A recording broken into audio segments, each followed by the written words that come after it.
Hi guys, welcome back to my channel. I hope you guys are doing well today. And God gave me this word about 2 days ago. And he's just really been urging me to really put it out there and, just kind of like pushing me forward to get those messages out there, and things of that nature. But he wanted me to let you know that he's going to give you the desires of your heart. Okay. But there's 3 things that you need to do. Okay. Because again, like, he's kind of been showing me through me that a lot of people are like stuck in a place, almost like they don't know which direction to go or to move forward in him and the things that he has for you. And so we all know that God is on time with things. And so the first thing that he pointed out to me was get in alignment with him. And how do you actually get in alignment with God? Alignment could look like you getting back on your prayer life, getting back in your word. If he told you to pack up and move, go and move, because a lot of times you don't see your blessings come into your life because you're in the wrong environment. Okay. And so God did it for me. I had to move from the place that I was at in my last season to the place I am now. And then God was able to move because I was actually in alignment with what he had for me and the blessings that he had for me. And so alignment could look like you becoming one with God, you working on your relationship with him. There's different things that you can get in alignment with. Talk to God about that. But he wants you to get in alignment with him. Okay. Pray to God about getting in alignment with him, because again, my alignment could look different from yours, but I just wanted to give you an example of what I meant.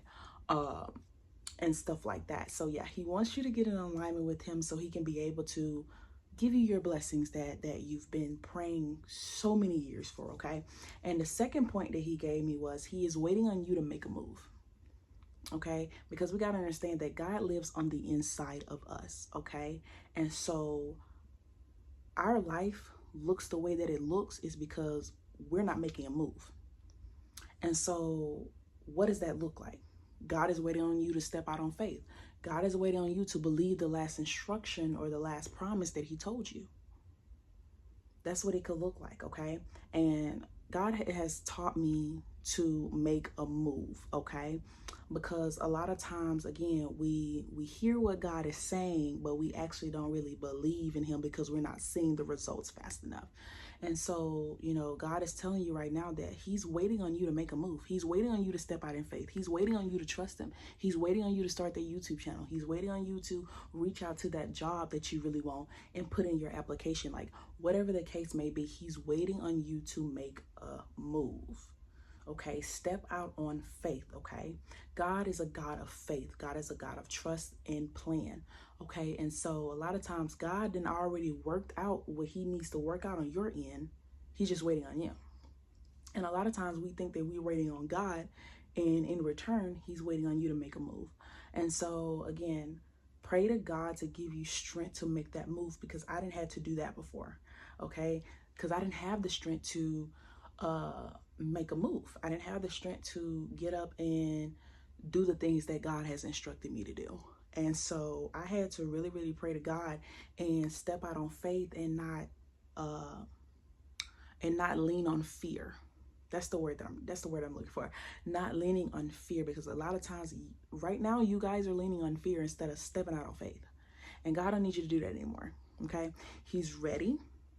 He's ready for you. He's ready to give the blessings that he sees you crying out to him every single day. And he don't like you crying. He doesn't like you crying. He doesn't like to see his children cry. Like he's trying to give you comfort, every single time, but again, at the end of the day, he needs you to make a move so he can be able to move the way that he wants to in your life. Okay. And so when you begin to make that move, allow him to do what he needs to do in your life freely. Okay.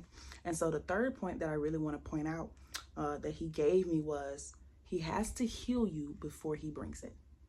Okay. And this could be anything. Okay. It could be a spouse. It could be a career, whatever the case may be. I don't know your situation, but he has to heal you. Okay. Because again, a lot of times we respond off emotion, and a lot of times we respond with how we feel, and a lot of times we handle situations based off our past. And God doesn't need you to do that anymore. He needs you to move freely when he starts to trust you more with the blessing that he has for you. He needs you to move in love. He needs you to move in wisdom instead of hurt and pain, and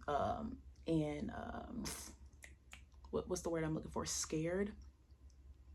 Because a lot of times, again, we make decisions based off how our life already went, and God doesn't need you to do that. He needs you to trust in him, and he needs you to let him heal you. That way you can be able to be move freely in him and think clearly with a conscience. Okay. And so he gave me a scripture to read to you guys, Matthew 6:33. But seek ye first his kingdom and his righteousness, and all of these things will be given unto you. Therefore do not worry about tomorrow, for tomorrow will worry about itself. And so he wanted me to come on here and encourage you guys really quickly with giving this word, and to know that once you make that move, you're going to begin to see the changes happening in your life. And okay, and so I hope that blessed you guys in some type of way, and God has your back, and I will see you guys in the next video. Bye.